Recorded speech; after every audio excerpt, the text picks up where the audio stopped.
충만하시며 나그네를 사랑하사 그에게 식물과 의복을 주시나니 너희는 나그네를 사랑하라. 전에 너희도 애굽 땅에서 나그네가 되었었음이니라. 내 하나님 여호와를 경외하여 그를 섬기며 그에게 칭찬하고 그의 이름으로 맹세하라. 그는 내 찬송이시오 하나님이시라. 내가 목도한 바 같이 크고 두려운 일을 너를 위하여 행하셨느니라. 애굽에 내려간 내 열조가도 70인이었으나 이제는 내 하나님 여호와께서 너를 하늘의 별같이 많게 하셨느니라. 아멘.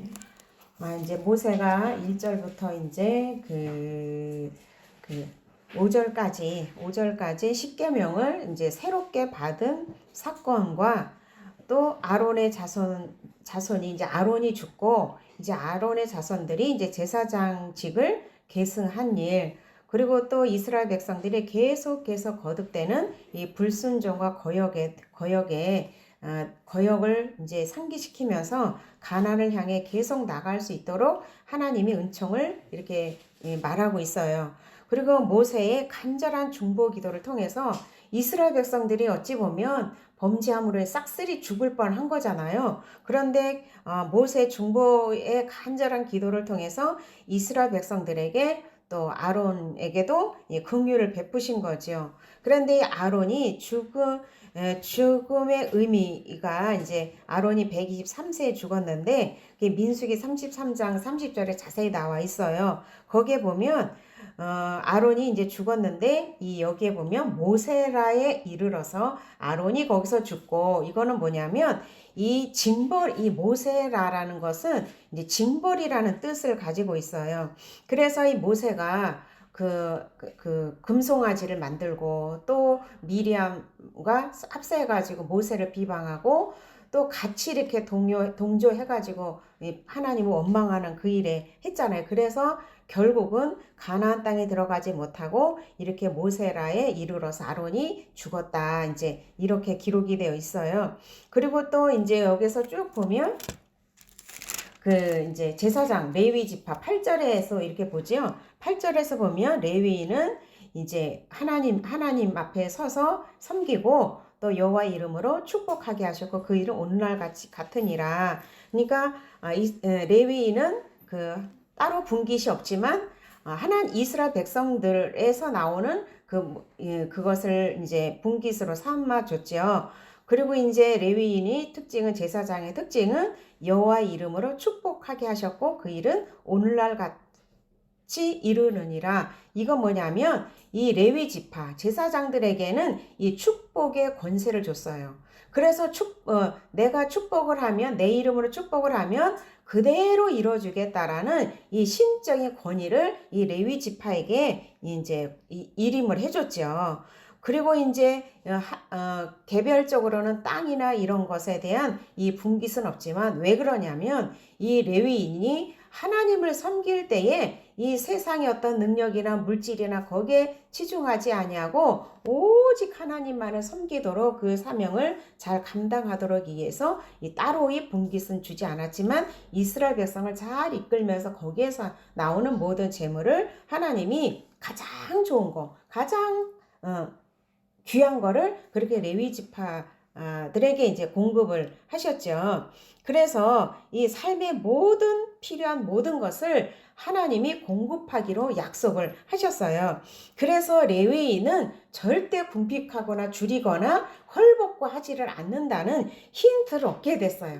그래서 예전에 제가 우리 정 목사는 이제 세상에 이렇게 보면 이 목사들 보면 엄청 고난을 겪고 우리 일산 신도시에도요 10명 미만의 목회하는 목회자가 엄청나게 많대요. 이제 제가 들어보니 직접은 내가 목격은 못했지만 이제 그러니까 뭔가 목사님이 따로 일을 직업을 가졌어야 되는 거예요. 그래서 우리 정 목사도 그 얘기를 하는 거예요. 엄마, 나는 이 목회를 해서 사례비가 한정돼 있잖아. 그리고 세월이 가도 이 사례비는 잘 안 오르잖아요. 세상에서는 능력제로 이래서 많이 오르게 되고 이제 하는데 아무리 교회가 부흥한다 한다 할지라도 이 사례비는 잘 오르지가 않아요.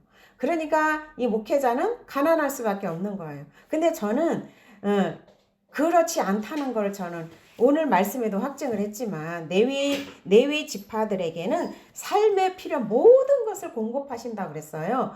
그래서 복음의 종은 절대 물질의 어려움을 당하지 않게 한다. 그 말씀을 믿어라. 이제 그런 이야기를 한 적이 있거든요. 어쨌든 하나님은 우리에게 약속하신 대로 이루어 주신다는 거예요. 그래서 이제 어디예요? 그 12절부터 이스라엘아 내 하나님 여호와께서 내게 요구하는 것이 무엇이냐 곧 내 하나님 여호와를 경외하며 그 모든 도를 행하고 그를 사랑하며 마음을 다하고 성품을 다하여 내 하나님을 여호와를 섬기라. 왜냐하면 13절에 내가 오늘날 내 행복을 위하여 내게 명하는 여호와의 명령과 규례를 지킬 것이 아니냐. 이게 하나님의 요구인 거예요. 하나님이 우리에게 요구하시는 것은 하나님의 욕심장이고 하나님만 섬기라고 하는 이 부분은 하나님 없이 살면 불행하기 때문에 나의 행복을 위해서 하나님을 섬기고 하나님의 말씀에 순종해야만이 하나님이 내 일을 일해 주시고 또 하나님이 내 모든 삶의 주권이 되셔야만이 이 죄와 마귀의 공격을 통해서 불행을 맞이하지 않고 또 하나님이 주셨던 행복도 빼앗기지 않는 거예요. 왜냐하면 인간 속에는 이 죄 성향으로 인해서 욕심을 부리고 참지 말아야 될 선을 넘음으로 인해서 마귀가 공격받아서 마귀의 밥이 되는 것이잖아요. 그러니까 이 하나님께서 자기 백성에게 요구하는 것은 나의 행복을 위한다라는 거, 이것만 기억한다면 힘들고 어려워도 이거는 지켜 행하면 나와 후손이 잘 사는 거지요. 그래서 이 하나님께 요구하시는 건 뭐냐면 하나님을 경외하고 하나님의 명령을 지켜서 자로나 우러나 치우치지 말라는 거예요. 그리고 하나님을 사랑하고 받은 바 은혜를 감사하는 거예요. 그리고 마음과 성품을 다해 하나님만을 섬기고 그리고 하나님 명령하신 모든 규례와 계명을 진실되게 준수하는 것인 거예요.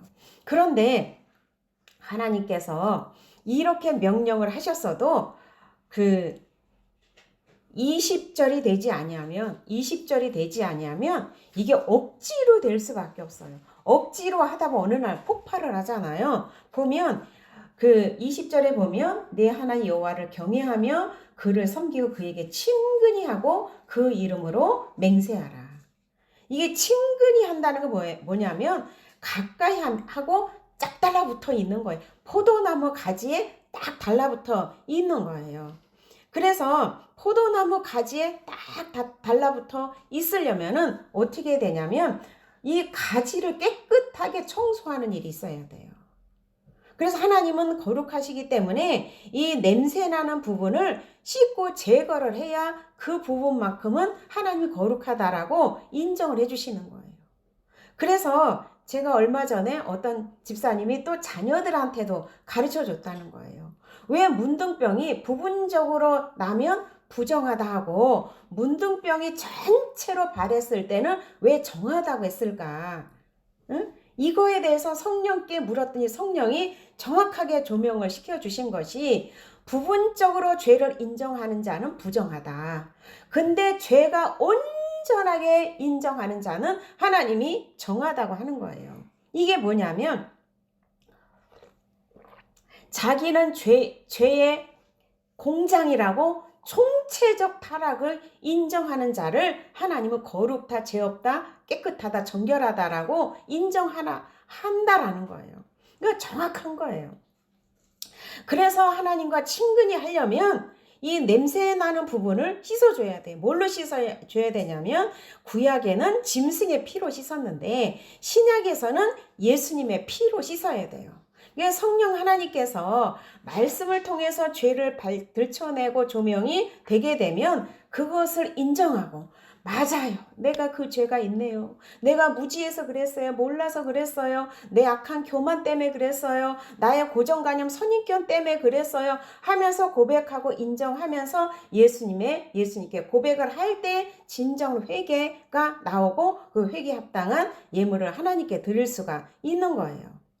그래서 이렇게 하나님은 거룩한데 우리는 냄새나는 부분을 계속 씻는 작업이 뭐냐면 하나님의 나라의 문화를 배우는 거예요.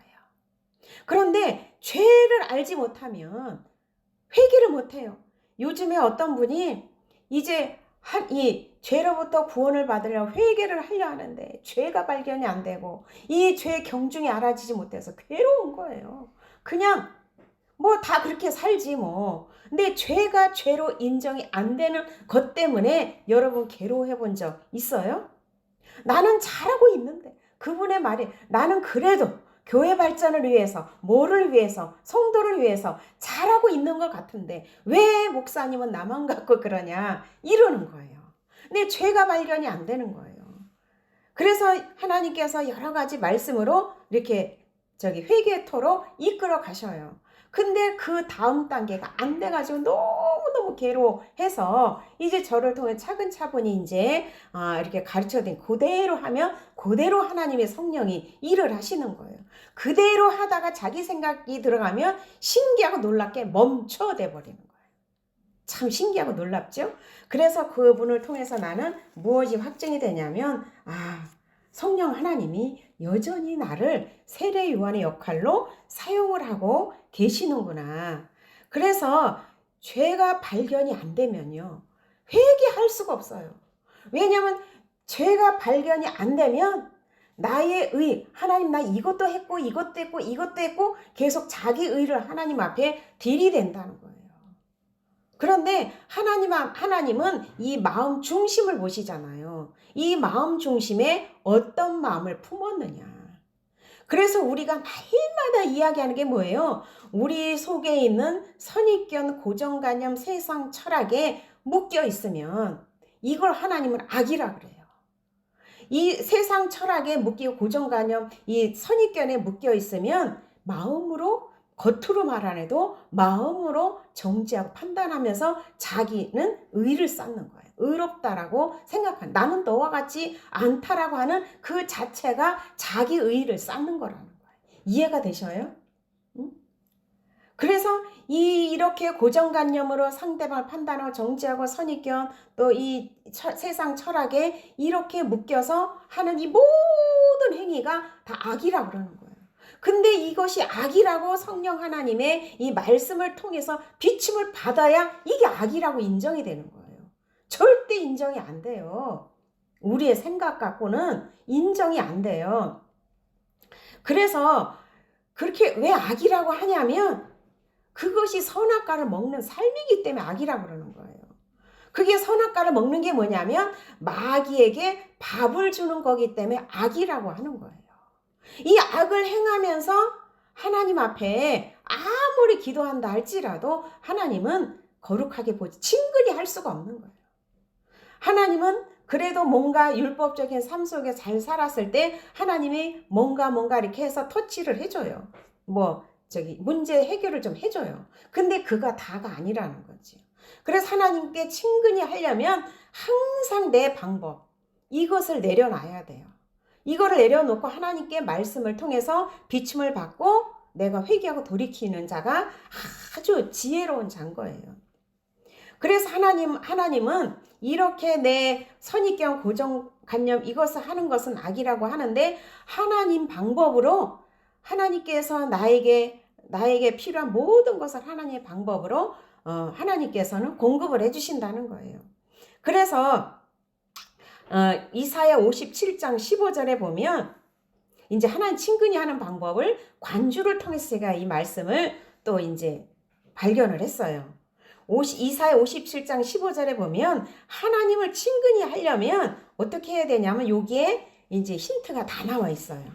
예, 하나님은 지존무상하며 영원히 거하며 거룩하다 이름하는 자가 말씀하시되 내가 높고 거룩한 곳에 거하며 또한 통리하고 마음이 겸손한 자와 함께 거하나니 이는 겸손한 자의 영을 소생케 하며 통회하는 자의 마음을 소성케 하려 함이라.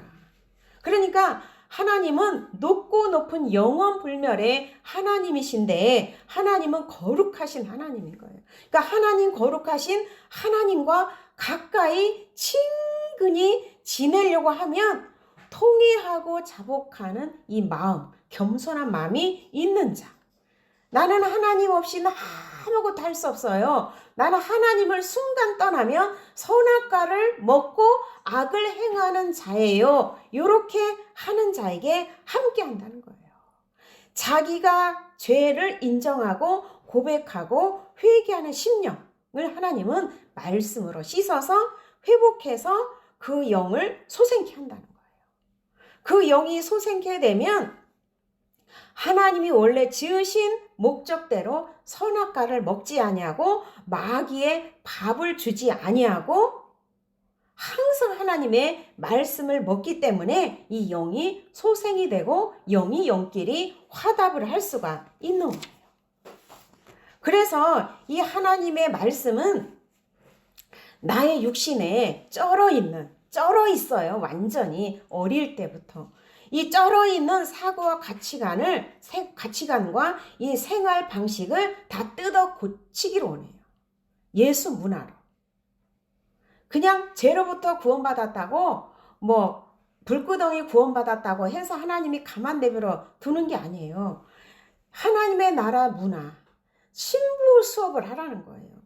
예수님이 우리를 영원한 천국을 데려가시려고 처소를 준비하시려고 이 죄로부터 구원을 받게 하시려고 신부를 삼게 하시려고 십자가에서 죽으셨어요.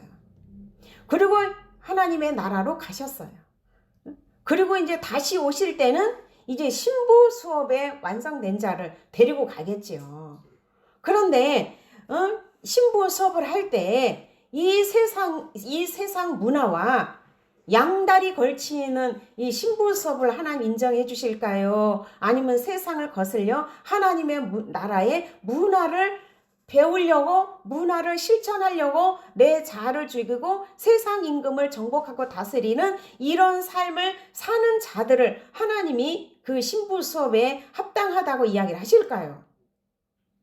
전자겠지요. 후자겠지요. 그래서 이 힌트가 성경의 곳곳에 다 들어있는 거예요. 아브람도 하나님이 첫째 부르셔서 명령이 뭐였어요? 본토 친척 아비집을 떠나라. 그 세상 우상의 도시에서는 믿음으로 살 수가 없다라는 것을 알기 때문에 믿음의 조상을 만들기 위해서, 믿음의 조상은 뭐예요? 하나님의 말씀이 실제라는 것을 살부를 통해서 경험해서 이 마음에 기록되는 게 이게 믿음이잖아요. 이거를 만들어 가기 위해서 본토 친척 아비집을 떠나라 그랬어요. 그리고 시편 45편 9절과 10절에 보면 거기에도 똑같은 맥락이 있어요. 내 백성 아비집을 잊어버려라. 이게 뭐예요? 옛것. 그죠? 옛것을 잊어버려라. 그러니까 그래야 우리가 신혼부부 이제 제가 교육을 할 때 항상 얘기해 주는 게 그게 있어요. 처음에 결혼해서 눈이 멀어서 서로 죽고 못 살겠다고 결혼을 해요. 결혼하고 3개월만 지나면 콩깍지가 벗겨져. 그래서 3개월 후에는 서로 장단점이 보여. 그러면 내 문화에 맞춰라, 네 문화에 맞춰라 해서 문화 싸움을 3년 하다가 30년을 이제 3년 하다 보면 아기가 생기니까 30년을 체념하고 사는 게 이게 결혼 생활이라고 그랬죠. 그런데 신랑한테 계속 끝까지 사랑받을 수 있는 비결이 뭐냐면 이 내 아비집 문화를 버리는 거예요. 친정집 문화를 버리고 신랑 쪽 문화를 버리는 거예요. 그래야 부부가 한 예수 문화로 하나가 되어서 행복하게 살 수가 있는 거예요. 그걸 제가 꼭 얘기를 해줘요. 네 문화 내 문화 다 버려라. 예수 문화로 하나가 될 때 가장 행복하고 이상적인 결혼 생활이 되어진다. 그래서 이 왕의 귀비는 이제 신부 단장하는 거예요. 이게 신부 단장이 영적 이스라엘 백성은 어떤 거냐면 내면의 인격을 다듬는 거예요. 그래서 16절에 보면 그러므로 너희는 마음의 할례를 행하고 다시는 목을 곧게 하지 말라. 목을 곧게 하면 마귀가 쳐들어와서 너의 행복을 다 빼앗아 가기 때문에 항상 네 마음에 이 죄 성향, 이 죄 가죽을 계속 벗겨내라. 이게 뭐냐면 계속 내가 죄가 발견이 되어지지 아니하면 여과 없이 선악과를 먹는 삶을 살 수밖에 없는 존재예요. 이해가 되셔요? 그래서 이 신부 수업을 착실하게 배우는 게 뭐냐면 옛 것을 고수하면 배울 수가 없어요. 내 선입견과 고정관념, 자기 철학에 묶여있는 자는 결코 신부 수업을 할 수가 없어요. 그래서 이 요한복음 14장에 그것이 잘 기록되어 있죠. 혼인잔치에 예수님의 교수법이 뭐라 그랬어요? 그 나라 그 문화를 사용해서 후대에 몇천 년이 흘러도 그 말씀의 본질을 잊지 말으라고 그 문화 풍습을 예를 들어서 우리에게 말씀해 주신 거예요. 그래서 그 이스라엘 그 가나 혼인잔치 이 신부 수업을 어떻게 받냐? 1년 동안 신랑 집에 가서 신랑의 문화를 배우는 거라 그랬죠. 우리는 주님이 오실 그날까지 예수님 안에 신랑 속에 들어가서 그 문화를 배우는 거예요. 그런데 우리 육성이 거슬려지죠. 하기 싫지요. 그것을 십자가에 못 박는 삶을 사는 것이 이게 상급이고 이 땅의 부상이라는 거예요. 그래 항상 하나님은 이 마음 중심을 보시는 거예요. 네가 정말 내 문화를 배우고자 네 자아를 십자가에 못 박겠느냐. 무슨 생각을 하고 있는지 하나님은 다 알고 계셔요. 그래서 육신을 추구하는 삶을 하나님은 다 알고 계시죠. 그런데 제가 항상 여러분들에게 말씀드리는 게 뭐냐면 우리는 손해날 게 아무것도 없는 거예요. 하나님은 이 육신을 추구하는 육신이 추구하는 것을 하나님 무시하지 않는다 그랬죠. 그래서 6가지 욕구를 하나님의 방법으로 채워주시기 때문에 기쁘고 즐겁게 행복하게 이 땅에 멋지게 폼나게 살아갈 수 있게 해주신다 그랬죠. 근데 내가 육신으로 추구하고 내가 그 욕구를 만족하게 세우려고 하면 하나님은 여지없이 무너뜨리는 작업이 슬픔과 고통과 환난이라는 거예요. 그렇죠? 그래서 지혜로운 자는 항상 하나님 말씀에 집중하게 되어 있어요. 그래서 항상 하나님 말씀을 실제를 알지 못하고 경험하지 못하게 되면 세상 즐거움을 향해 갈 수밖에 없고 마귀가 이끄는 대로 살아갈 수밖에 없는 존재예요. 그렇다라고 인정을 내 마음에서 해야 되는 거예요. 근데 머리로는 알아요.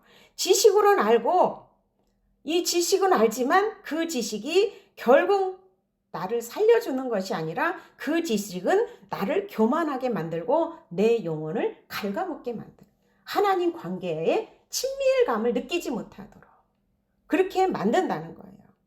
그래서 내가 안다고 잘하고 있다는 이 생각이 고정되고 묶여있는 사람은 이 내면의 속사람을 깨트릴 수가 없어요. 그래서 내 속에 있는 이 죄를 들춰주는 세례 요한을 무시하고 짓밟아버려요. 그 지난번에도 말씀드렸죠. 세례 요한은 어디에 있다고요?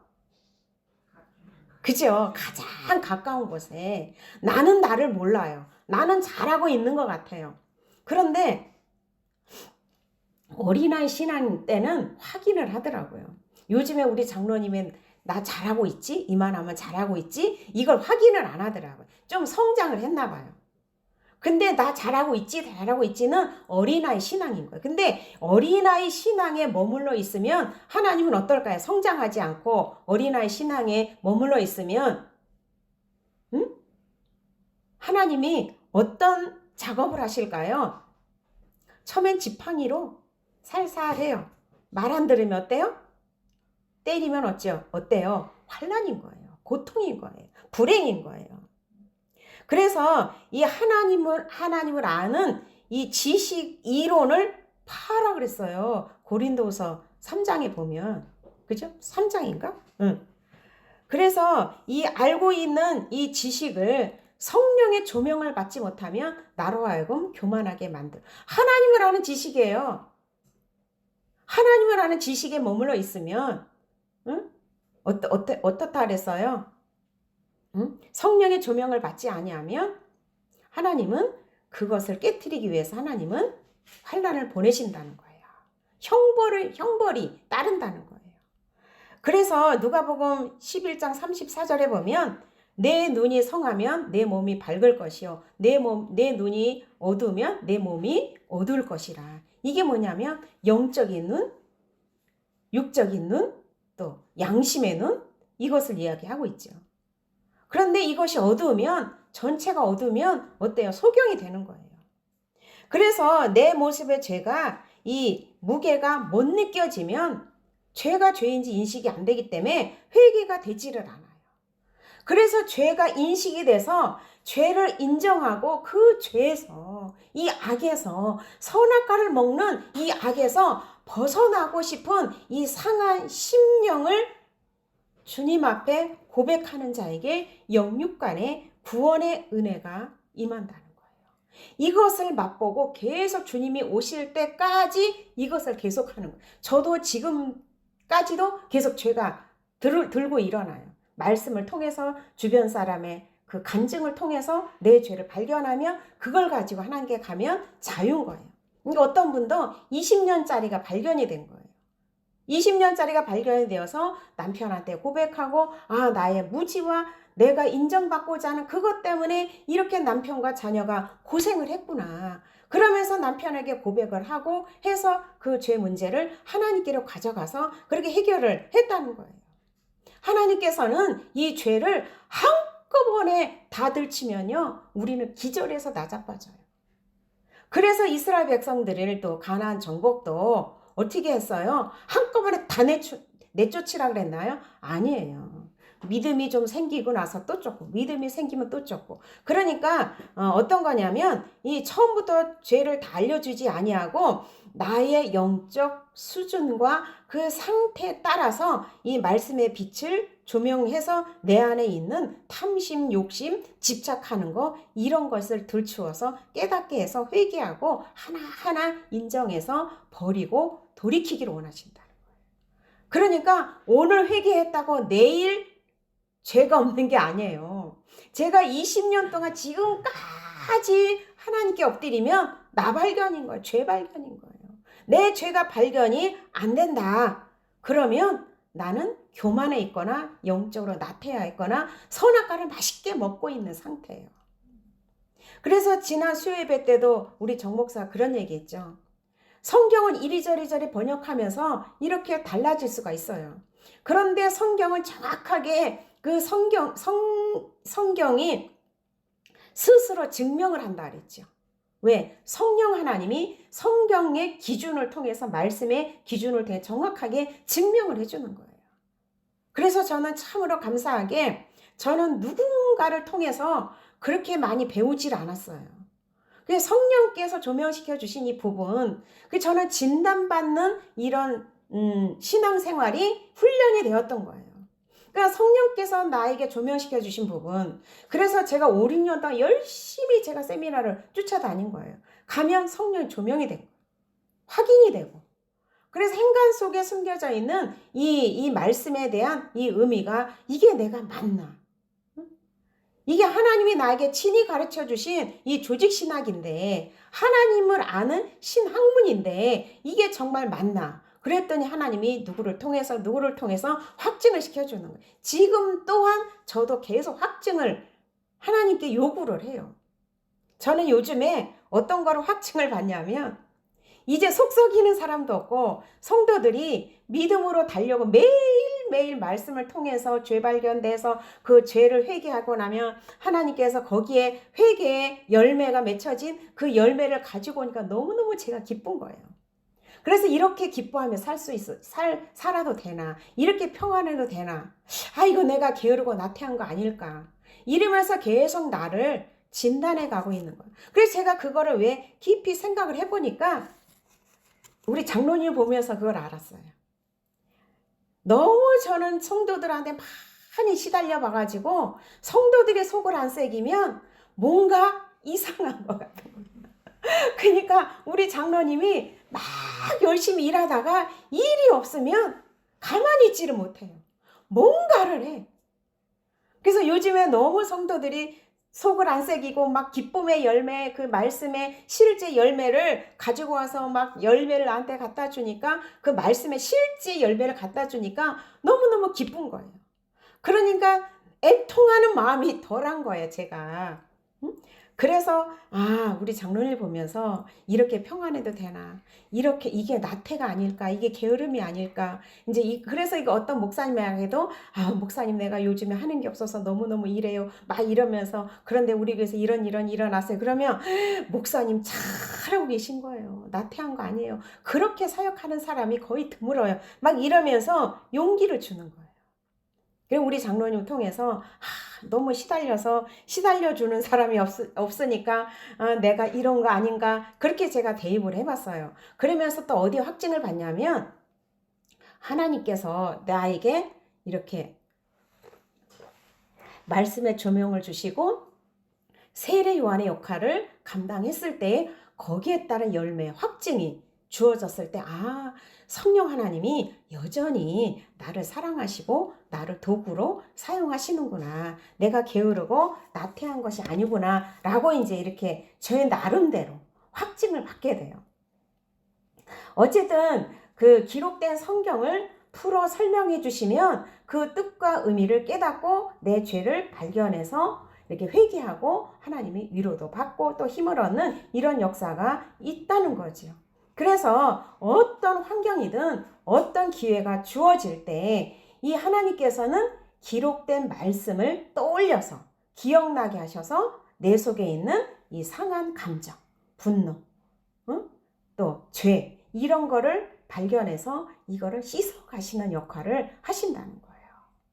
그래서 제가 작년부터 어떤 분한테 제발 다른 기도하지 마시고 내 죄 발견만 하게 해달라고 이 기도 하나만 해라. 문제 해결이 안 되는 거예요, 그 가정에. 그러니까 하나님은 그분의 그 하나님 말씀에 불순종하고 믿지 못하는. 근데 요번에도 또 제가 발견이 됐어요. 그분이 딱 그러는 거예요. 목사님, 점이 안 찍혀진 거예요.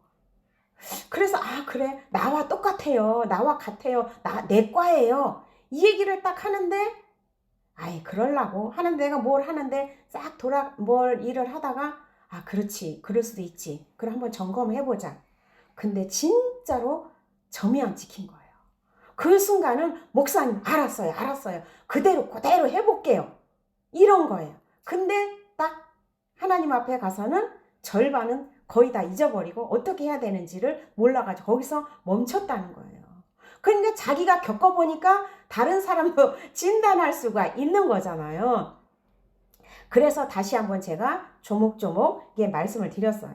이것도 훈련이 돼야 된다는 거예요.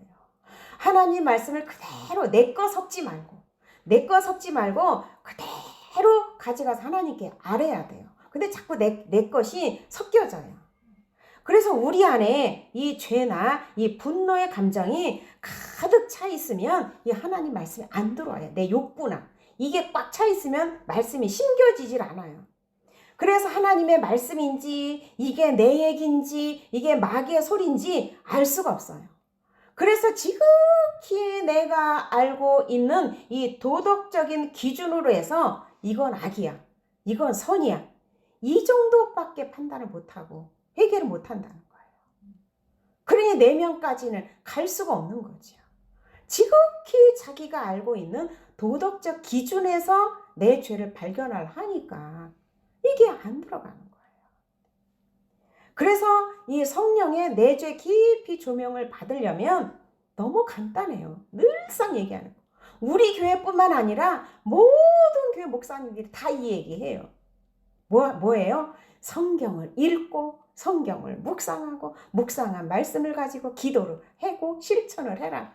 이거 똑같이 얘기하잖아요. 근데 아무리 똑같이 얘기를 한다 할지라도 이것을 그대로 실천하는 사람이 없다는 거죠. 그죠? 그래서 이렇게 실천을 할 때 성령께서 그 뜻과 의미를 조명을 시켜주는 거예요. 조명을 시켜줄 때 그 말씀에 깨달은 그 죄나 분노나 감정이나 이 상처를 떠올려 줄 때 하나님 앞에 그걸 가지고 기도를 하는 거예요. 그럴 때 그 문제가 해결이 되는 거예요. 그래서 이 분노와 상한 감정 이것을 말씀으로 처리를 받게 돼요. 어떤 분이 그 얘기했죠. 이 과거의 연민이 이 죄의 원동력이 되어서 끊임없이 자신을 괴롭힌 것을 몰랐대요. 죄의 원동력이 되겠대. 과거의 상처의 연민이. 저도 예전에 그랬거든요. 근데 저는 이미 그 얘기를 10년 전부터, 초기부터 그 얘기를 해줬어요. 그런데 그게 실제로 와닿지가 않은 거지요. 근데 어떤 분은 10년, 어쨌든 10년인지 그 만에 이 죄의 원동력이 이 상처와 감정, 연민이 자기를 괴롭히는 거였다는 것을 알고 나서 말씀의 빛을 통해서 이 처리가 되고 나서 이제 그 감정이입이 안 되고 마귀가 그것을 밥으로 그것을 뒤꿈치를 상하게 하는 일이 없는 거예요. 아니, 뒤꿈치를 무는 일이 없는 거예요. 마귀 이름 뭐냐면 여자의 후손에 뒤꿈치를 무는 거예요. 마귀의 밥을 주니까 뒤꿈치를 물지요. 그죠? 뒤꿈치 물리는 이런 일이 없다는 거죠. 마귀한테 밥을 주지 않게 되는 거예요. 그래서 아무리 또 하나님 음성을 들려주셔도 야, 이거 고정관념, 사고, 가치관, 이 세상 자기 철학, 이게 얼마나 걸림돌이 되는지 알아요? 하나님의 음성을 주셔도 이 내 생각과 이 감정이나 고정관념, 이것이 뒤죽박죽 돼요. 뒤죽박죽. 뒤죽박죽 돼서 이것이 섞여 있어서 분별이 잘 안 돼요. 그걸 어떻게 분별하냐면 자기의 유리한 쪽으로 해석을 한다는 거예요. 하나님 음성을. 그래서 내가 그거를 얼마 전에 그런 분을 발견을 했어요. 아무 기도도 하지 말아라. 아무 기도도 하지 말고 내 죄 발견의 기도만 해라. 그래서 그 함정에 빠지는 거예요. 그러니까 자기 감정, 자기 어떤 상처 이런 것에 뒤죽박죽 돼가지고 육신의 생각이 뒤죽박죽 되니까 이게 양심역사 하는 거예요.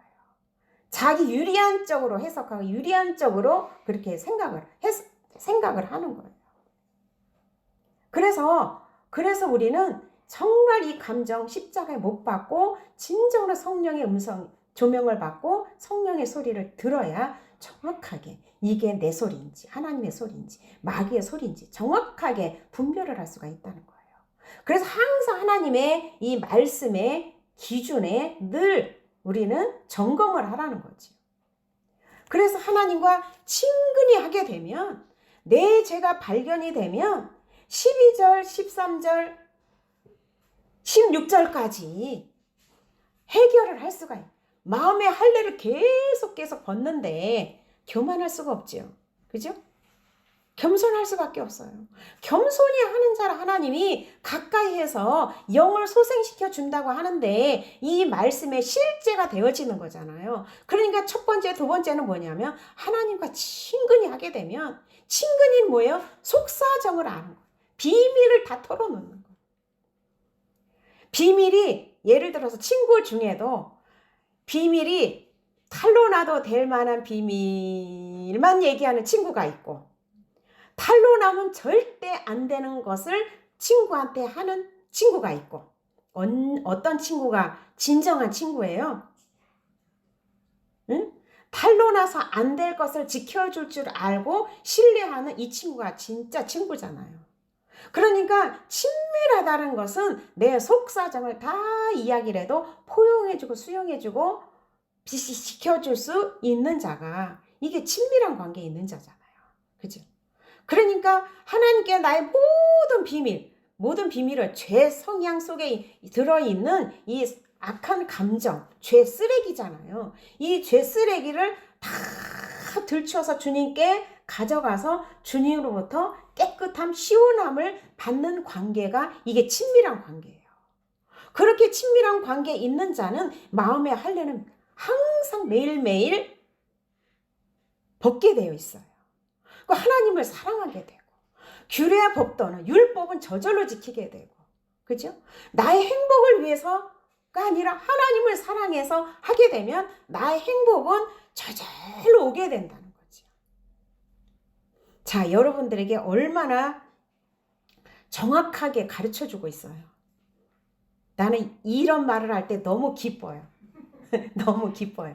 자화자찬 한다 해도 우리 정혜영이는 항상 그래요. 엄마는 맨날 강대상에서 자기 자랑만 한다. 이게 내 자랑이에요? 하나님 말씀을 자랑하는 거잖아요. 이 말씀을 자랑하면서 이 말씀을 내가 실제로 경험한 걸 자랑하는 거잖아요. 내 게 아니잖아요. 그죠? 그래서 제가 영을 분별하는 방법도 여러분들에게 다 가르쳐 줬어요. 말은 뭐라 그랬어요? 영이라 그랬어요. 초등학생들도 알아요. 우리 교회 다니는 애기들은 다 알아. 말은 영이라고. 이게 말을 들어보면 어떤 영에 잡혀 있는지 분별할 수 있다 그랬죠. 응? 근데 이것도 왜 내가 또 얘기하냐면 아직도 아리송한 사람 있는가 봐요. 그죠? 그냥 나를 분별해야 돼. 나를 점검해야 돼. 내가 어느 위치에 있는지, 내가 어떤 영에 속해 있는지 이거를 꼭 집어서 얘기를 해줘야 분별을 할 수가 있잖아요. 또 점검을 할 수가 있잖아요. 세상적인 말을 계속 하는 사람은 어떤 영에 잡혀 있어요? 예? 세상적인 말. 정치, 경제 뭐 이런 얘기 많이 하는 사람. 세상 영에 잡혀 있어요. 세상 임금에 잡혀 있어요. 그리고 계속 맛집 얘기, 먹는 얘기만 많이 하는 사람은 어디에 잡혀 있어요? 식욕의 영에 잡혀 있어요. 그죠? 그리고 남의 흉보는 말을 많이 하는 사람은 어떤 영에 잡혀 있을까요? 남의 흉. 뒤돌아서면 남의 뒷담하고 흉 보는 사람. 응? 이간의 영에 잡혀 있는 거예요. 왜? 남의 흉을 왜 봐요? 자기는 옳고 저 사람은 나쁘다고 하면서 관계를 불화시키는 게 이간의 영이잖아요. 이간의 영에 잡혀 있는 거예요. 그리고 하나님의 깨달은 말씀을 계속 말로 하는 사람은 어디에 잡혀 있는 거예요? 그쵸? 성령 영에 잡혀 있는 거예요. 그래서 성령에 잡혀 있는 사람의 이 말이 어떤 한 영혼의 그 지식으로 있던 게 영으로 소생이 됐어요. 그래서 그분이 이 성령에 잡혀서 선악과에 대해서 이야기를 했는데 그 말이 탁 마음에 꽂혀가지고 계속 생각나서 근데 알기는 알겠는데 이게 실제가 이루어지지 점이 안 찍어졌다는 거예요. 그래서 지난 수요 예배 때 그 말이 계속 생각이 나서 하나님께 계속 이게 뭐예요 하고 물었대요. 맨날 강대사에서 목사님은 예수님이 오신 목적은 죄와 마귀를 멸한다. 이거 수없이 하잖아요. 근데 이게 점이 안 찍혀진 거예요. 근데 하나님의 성령께서 조명시켜 주시니까 이게 그거네요. 예수님은 섬기러 오셨네요. 이러면서 눈물을 펑펑 흘린 거예요. 그러면서 하나님 저한테 다가와서 목사님 제가 깨달은 게 맞는 거예요 하면서 저한테 확인을 했어요. 어쨌든 하나님께서는 우리에게 날마다 말씀을 통해서 우리의 삶을 비춰보고 제발 네 행복을 위해서 제발 주님과 친근히 해서 친근히 하려면 거룩해야 되는데 이 거룩하려면 계속 마음에 이 할례 죄의 가죽을 발견해서 그것을 계속 씻고 벗어버려라. 이거를 계속 이야기를 하고 있는 거예요. 나의 행복을 위해서. 그런데 죄가 발견이 안 되면 내가 점검하는 방법까지 여러분들에게 다 가르쳐 드렸어요. 그럼 이제 자기 점검이 됐나요? 아이 목사님 왜 나만 갖고 그래? 이렇게 생각이 들어요? 어떤 분은 그러더라고요. 지금 딱 보니까 생각이 나요. 유민 목사님 설교를 들으면 마음에 찔리고 괴롭다는 거예요. 정 목사님 설교를 들으면 위로와 평강이 있다는 거예요. 내가 그 소리를 들을 때 헐 했어요. 어쨌든 저는요 여러분들을 행복한 길로 생명의 길로 영생의 길로 인도하는 세례 요한의 역할을 감당하니까 아프지요. 찌르는 채찍이지요. 그죠? 지혜자의 말은 찌르는 채찍과 뭐라 그랬지? 찌르는 채찍이래요. 아파요. 세례 요한의 말을 들으면 내 죄를 들추기 때문에 아파요. 그리고 현실을 바라보면 아닌 것 같은데 찌르니까 아픈 거예요. 그래가지고 그분을 위해서 제가 기도를 많이 했어요. 하나님, 저의 설교를 듣고 눌리거나 이러지 않고 정말 나를 발견해서 하나님이 가장 축복해 주시고자 하는 정말 친근히 해서 자기 발견을 해서 영생의 길, 생명의 길, 나와 후손이 잘 되는 이 길로 갈 수 있게 해주세요. 그 말을 하니까 내가 핵심을 붙잡고 또 기도를 하게 되지요. 그럴 수 있지요. 이렇게 솔직하게 나에게 이야기해줘서 너무나 감사해요. 말씀을 기억하면서 주님의 이름을 부르면서 기도하는